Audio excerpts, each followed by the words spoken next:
Top Obama administration war planners have laid out their case for military force in Syria.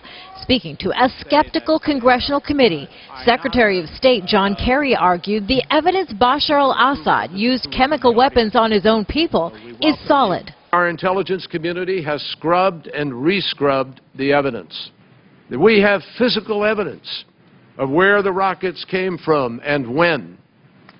Not one rocket landed in regime-controlled territory.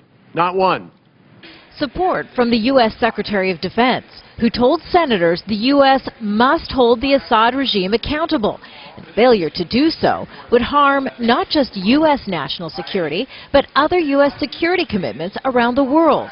He said the action would be limited in size and scope.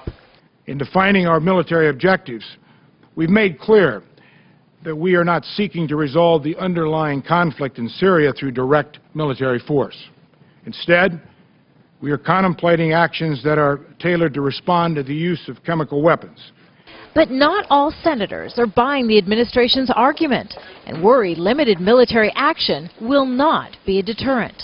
But I think there's a reasonable argument, but the world may be less stable because of this, and that it may not deter any chemical weapons attack. This is the first in a series of hearings on Capitol Hill this week, as members of Congress weigh the evidence and decide whether to support the president's measure.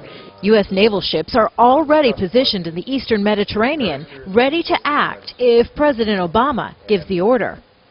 The military plan that has been developed by our Joint Chiefs and that I believe is appropriate is proportional, it is limited, it does not involve boots on the ground. It is a measure that increasingly is gaining support with top congressional leaders, including the top Republican in the House of Representatives, who traditionally opposes Obama White House policies. I'm going to support the president's call for action. I believe that my colleagues should support this call for action.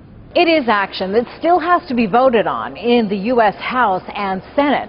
President Obama has asked Congress to take up the vote promptly, and indications are that will be the case when both chambers return from their summer recess the week of September 9th.